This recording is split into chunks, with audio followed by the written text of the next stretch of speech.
We live in a fantasy world now. Reality has been destroyed. This is the time that you really need to pay attention. The probabilities are overwhelmingly on gold's side. That is the best environment to see gold increase its value. Welcome to Palisades Gold Radio. I'm your host, Tom Bodrovics. Joining me today is Doug Casey, founder of Casey Research, author of several books, including Crisis Investing, Assassin, Speculator, and the International Man blog. He also has a YouTube channel titled Doug Casey's Take. How are you today, Doug? Pretty good, Tom. It's a nice day. So how can I not be good if the weather's good? But wait a minute, that's just the weather outside. The political and financial and economic weather, they're not quite so good. Absolutely. A little ray of optimism from you, Doug. That's a little bit of a nice change, but we'll get into all the negative stuff, I'm sure. No. Listen, I'm intensely optimistic. I believe in the ascent of man. It's been going on for thousands of years, and hopefully will continue and even accelerate. And if I can say that, I've got to be an optimist, basically. Well said. So, Doug, I'd like to maybe talk a little bit about terms that we often use and how we think about them. Of course, we've seen the redefinition of recession and inflation this year, but maybe if you could start with GDP and how you would typically think that a rise in GDP would be a good thing. Are there cases where we could be better off overall and yet have GDP collapse? Well, I question the validity of the measures of GDP to start with. Look, there are so many things that are counted as part of GDP that are not production at all. For instance, all of the government employees out there, well, not all of them, but many of them are doing things that are not only non-productive, but counterproductive.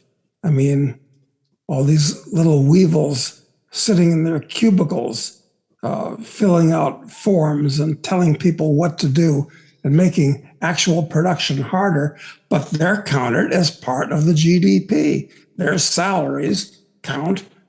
For instance, the 87,000 new IRS agents that the Biden regime is hiring. Mm-hmm. Well, they're pure destruction. But their salaries are going to be added to the GDP. There are a lot of things like that. Generally, government things, directly or indirectly, where people are paid to dig holes during the day and other people are paid to fill them in at night. Both of them add to GDP, but neither add anything to net wealth. So I've got to get that out of the way before saying anything else. And the big problem that we have in our society is the huge presence of the state. It's gone from being, providing a few worthwhile services like police, courts, small military, good, that's fine, to basically owning and controlling directly and indirectly the economy.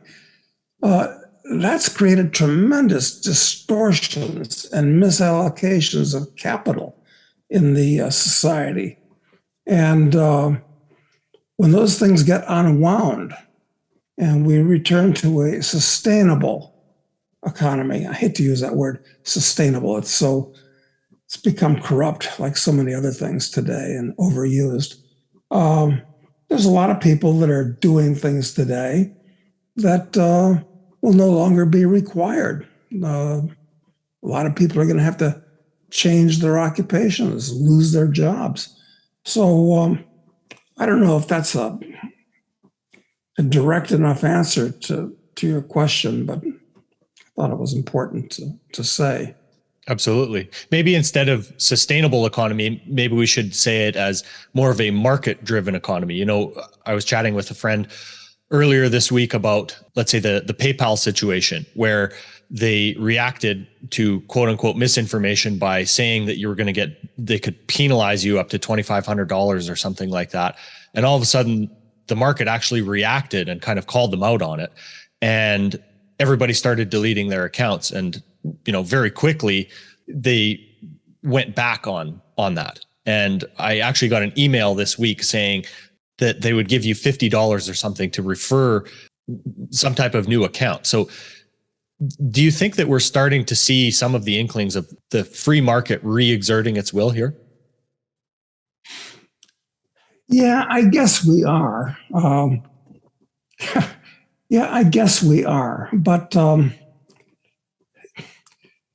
the people that are in control of the apparatus of the state in both Ottawa and Washington, D.C., they're genuine Jacobins. I mean, these people have the same philosophy, the same outlook on life, the same views. They're the same people reincarnated, as we saw in France after the revolution, and they're not going away. And they've spread to outfits like Facebook and PayPal and so many more. They're actually minions of the state at this point. I don't support any of them, quite frankly. I don't have a PayPal account. I'm not planning on getting one, even if they try to bribe me with $50 or something like that to get one. But is there a reaction from Joe Average? Listen, I got so much respect for the Canadian truckers, but look what happened to them. I mean, they were actively punished. I mean, they were treated like criminals, and the Canadian government treated them the way PayPal threatens to treat its customers. So I don't know if I can be very optimistic about the situation. Mm-hmm. I want to go back to what you were talking about the IRS agents. Do you think the federal government is getting, in some ways desperate to collect that tax revenue? And is it possible that they will actually be able to offset their collective salaries by the amount of taxes that they can collect? Yeah. What are these 87,000 new IRS agents, which is a doubling of the size of the IRS? What are they going to do? Are they going to be going after rogue centimillionaires and billionaires? I don't think so. And of course, the lower classes that are basically collecting welfare or, making minimum wage or something like that, there's not a lot of water that can be squeezed out of that stone. So it's actually an attack on the middle class. And the middle class is what makes Western civilization what it is. So it's a direct attack on the part of the powers that be on the middle class. So that I don't know what's to be done about it, quite frankly, because once the government goes after you for alleged taxes, I mean, you've got to hire your own lawyer. They can bankrupt you. They can do all kinds of things to you. So the whole system has got to change at this point. But I'm afraid it's not going to change until we have something that resembles a collapse and a revolution. But I'm not looking forward to that, because after you have a collapse and a revolution, things usually get worse, not better. And an example of that, I just mentioned France in their revolution. God, it was great to get rid of Louis XVI and all these criminal hangers-on. But then what happened? Then they got the Directory and Robespierre, and then they got Napoleon that compounded the disaster. So things got worse than they were before the revolution. Same thing happened in Russia. It was great to get rid of Nicholas II. But then what happened? They got Lenin. And then it got worse. They got Stalin. So that I'm not looking forward to a revolution overturning the corrupt deep state that we have throughout the West, throughout Europe and North America at this point. It's actually quite scary. When we have let's say the government in charge of figuring out how they calculate GDP, how they define recession or inflation, does this give them the illusion of having the ability to control the economy? Yeah, it's very funny. They used to say that they would fine tune the economy. Remember, that was a phrase that was once used, that the Fed and the government would fine tune the economy. An idiotic concept. Now it's totally out of control. I mean, where they're throwing hundreds of billions of dollars, trillions of dollars at the economy. And nobody even knows where all that money goes. Like $60 billion, $70 billion has been shoveled into the Ukraine. I don't even know how you can spend that much money. I mean, weapons? No, the Ukrainians don't have any magic weapons that, it's all corruption. Like the most recent piece of idiocy out of Washington, it's the so-called Inflation Reduction Act, $400 billion of spending. It's actually putting what's known as modern monetary theory into effect, where the government spends $400 billion on what it wants at the top of the funnel. And they say, well, how's that going to reduce inflation where you're adding that much money? Because it's all borrowed money. It's all printed up by the Fed now. It's not even tax revenue anymore. It's not even real borrowing from places like China. It's all printed money from the Fed now. So how's it inflation reduction? Well, that's what those 87,000 new agents are about.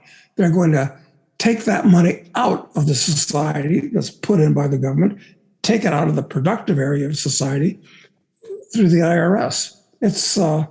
It's dangerous and criminal, and it's turning the U.S. into a police state.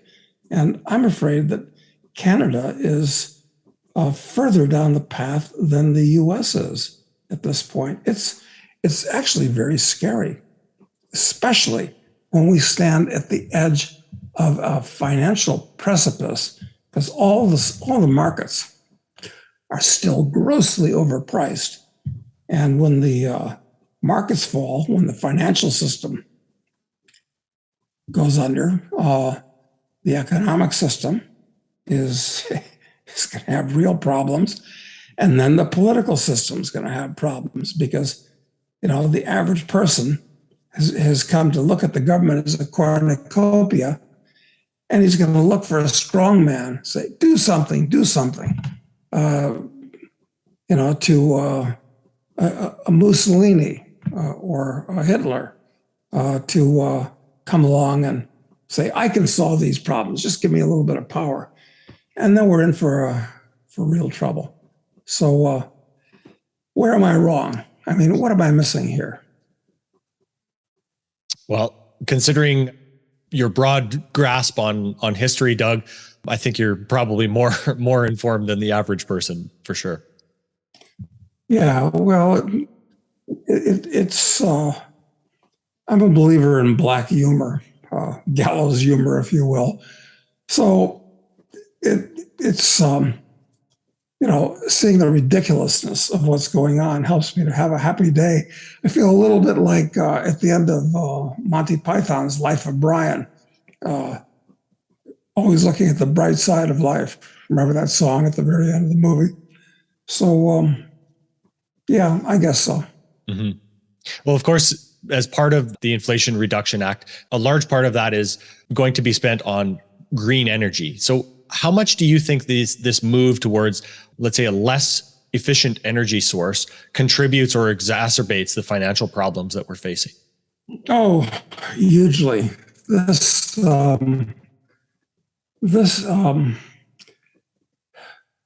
this move towards green energy, listen, I'm not opposed to windmills and solar panels. They can be great for some applications, some places, sometimes, no problem. But as the mainstay of power generation for an industrial society, they are not just a bad idea, they're an insane idea. A complete misallocation of capital that's going to result in a vastly lower standard of living for everybody. And it could be worse than that. What the world should be doing right now is there's nothing wrong with fossil fuels, but the world should have years ago, and this is once again government policy, it should have been using nuclear power. Where right now we have what are known as Generation 3 nuclear plants, but if we lived in a free market world, we'd already be using small, self-contained, room-sized plants that would be everywhere, safe, not needing to be touched for a decade, clean. And nuclear itself is by far the safest, the cheapest, and the cleanest form of mass power generation. Hopefully, fusion will come up and will be viable in the decade to come. Maybe it's possible, but no. Green power is a fraud and a swindle at best.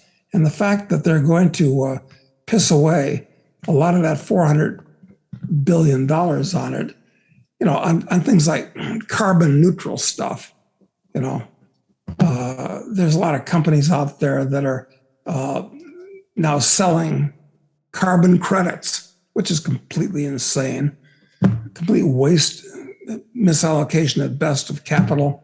So, nope, that's, I hate to think about it. This is going to be so bad. In addition to the fact that, ESG, environmental, social, governance, is that what these three things stand for? Plus DIE, diversity, inclusion, equity. All the big corporations are rolling over like whipped dogs and having an executive or a team of executives, to monitor what's being done along those lines. Universities have a dozen of these people, little bed bugs that are insinuating themselves into students' lives. But the students have been so indoctrinated, I guess they like it and think it's a good idea. So the prognosis is not good for Western civilization, which is the only civilization in all the world's history that's worth anything. It's worth much more than all the rest of them put together, is being washed away. So this is going to be interesting to watch. Interesting seems like a generous word there, Doug. Yeah, it's like the Chinese curse. Yeah. You live in interesting times. Mm-hmm. As you're explaining that, it brings me back to the idea of incentives and how, let's say, free markets should work. When we look at who has stood against nuclear power, a lot of the, let's say, propaganda or misinformation about it came from other energy generators. So is that, let's say, a mark against the free market where other forms of power generation have their interests aligned against something that could eat part of their lunch?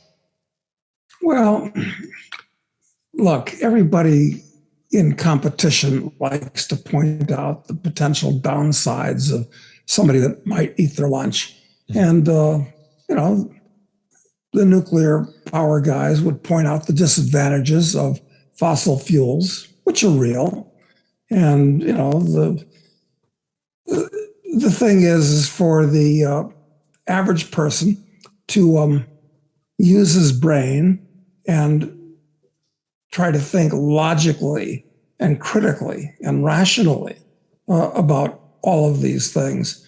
The problem is when they're politicized and you have the people that are elected to a Congress or a parliament making these decisions, because the people in government are not the best and the brightest. I mean, where that meme got started, it's insane. They're the poorest and worst kind of people. You got two kinds of people in the world. You've got people that like to deal in materials and stuff and atoms and, create things. And that's where that's good. That's kept us from, living in mud huts and grubbing for roots and berries to live on. And then you got the other kind of people that go to work for government, and they're interested not in manipulating materials and atoms, but manipulating people. And they've sold themselves as being saviors instead of destroyers. So it's absolutely perverse. So all of these decisions should be made, if you would, democratically by the market, where everybody gets to vote with their dollars, as opposed to devolving their power to the worst kind of people, which inhabit the halls of government, and having them make decisions, because they want to control other people, take bribes, be big shots. It's absolutely disgusting. Doug, I'd like to move on to a couple of the things in the economic news that's really been kind of shaking the world markets here. England is obviously currently in the middle of defending their bonds and their pension funds. So could you see this starting to undermine confidence in assets priced in pounds, especially, cross-border institutions? Yes. We have to bear in mind that all of the world's currencies, no exceptions, are fiat currencies today. One of the nice things about the Bitcoin revolution is that it drew to people's attention what a fiat currency is. They never really thought of it before. So all these paper currencies like the British pound that can be, created by fiat, just out of nothing, by these fools in government. So, yeah, they've created so many distortions over the years that lots of things, British pension funds, they're all on the ragged edge of bankruptcy. So I don't see that there's any way out of it, quite frankly. It's like these people think that the economy is like a factory where, you put a little bit more coal in the furnace and it speeds up, and you adjust this switch or that switch, and like a Rube Goldberg machine. That's not the way it works. The economy is more like a rainforest. And there, if you come in and you do something like wipe out one species or, cut away the underbrush here, it can destroy the whole thing because it's an integrated whole. That's what a market economy is. It's like a rainforest. It's not like a machine, which is the way these fools, economists, so-called, they're not economists, they're political economists, political apologists, would have the average guy believe. The thing is that I think it was Mark Twain that said, the problem isn't what people don't know. That's the problem. The problem is what they think they know that just ain't so. And that's true with almost everything to do with economics and politics and things of that nature. So-called soft sciences. Well, they're not sciences to start with. But it's what people think they know that just ain't so. There's a complete lack of critical thinking in the world today. And it is accentuated and made worse by institutions of higher education. Well, forget about that. It starts in grade schools now. They've become corrupt in high schools. You don't even have to go to college to be corrupted anymore. It's very serious, but it's actually hilarious. Mm-hmm. I mean, the bovine stupidity of the average citizen I've got no faith in the average voter. About election time every year, these self-righteous people come out and say, and I have faith in the average voter to do the right thing. Well, the best argument against political democracy is a 5-minute conversation with the average voter. I'm for economic democracy, where everybody gets to vote with his dollars and with his words, but doesn't get to use coercion against his fellow citizens, which is what politics is all about. Doug, in that vein, how do you think we go about finding our collective way out of the current problems in the world? If we take the current and ever looming energy crisis in Europe, for example, do the politicians have to try every wrong answer? Like my friend Chris Irons said, do they have to try every wrong answer until they find the right one? And is it really going to take people freezing to death to finally come to that realization that maybe the green energy utopia isn't what it was promised? Well, maybe, but on the other hand, maybe they'll say, it's the fault of these energy companies that haven't been pumping enough oil, which we've made impossible, so forth. So you can't be sure of any of this type of thing, quite frankly. I don't know. On the other hand, like I said at the beginning of our conversation, I do believe in the ascent of man, but we may have to take 2 steps backwards at this point, before we can take 1 step forwards again. I just hope that there's not too much damage that's done by all the nonsense that's going on in the world today. And I hope these idiots don't start World War III over the Ukraine. I mean, it's amazing to me that what's going on in the Ukraine, which should be at most, it should have been nothing but a couple of columns on the 6th page of the paper. I mean, it's a border war between 2 shithole countries where border wars have been fought for 1,000 years, and certainly nothing that anybody else should get involved in. Certainly nothing that you should take a chance of provoking a nuclear war or a cyber war, which would be almost as bad, or a biological war, which is, I think, the way it'll probably go, which would even be worse. Well, Doug, it's often said that the truth is the first victim of war.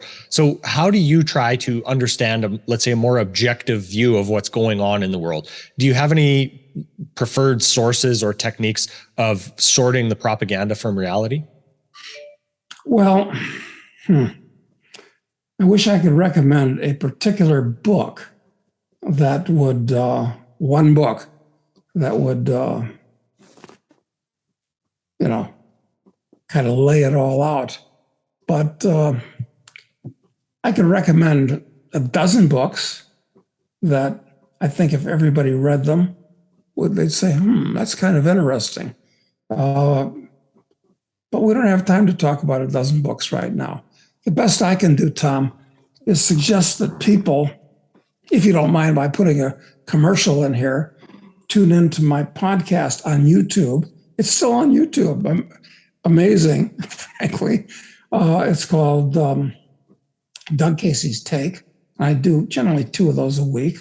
And we're doing some interesting things there, trying to organize groups to take things out of the word of talking and words and into the realm of doing. So I suggest your listeners go to Doug Casey's Take on YouTube and go to internationalman.com, which is my blog. It's free. We have great articles every day.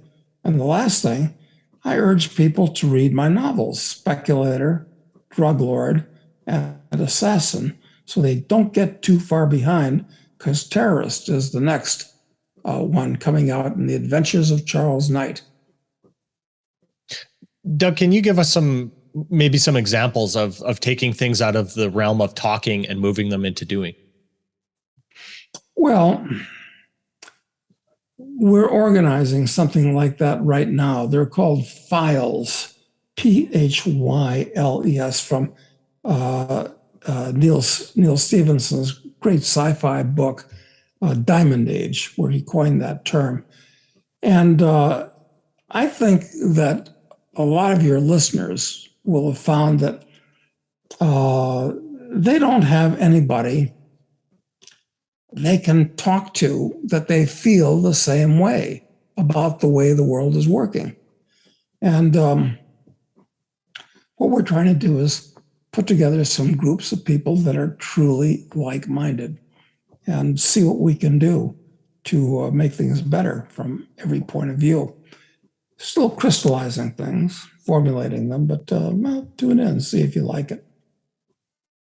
So, Doug, what is worth paying attention to in the world today? What events are concerning you mostly, or is it the markets, politics, international relations? What are a couple things that you think are really worth keeping an eye on or thinking about right now?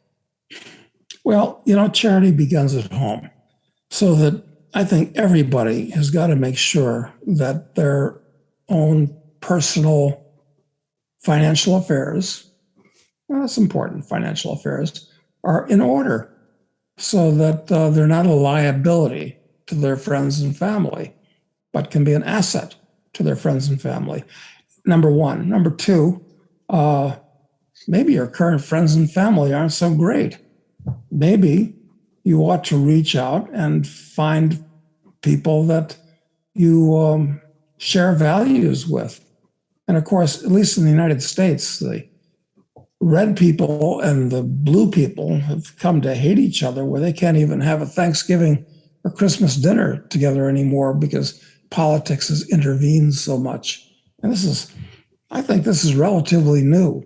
So I think you want to find people that you share values with, not just genes with. It's another thing to think about. There's lots more like that. So, Doug, as we think about, let's say, getting your financial house in order, with the rise in interest rates that we've seen this year, what is your take on the markets? Every asset class seems to be crashing except seemingly the US dollar.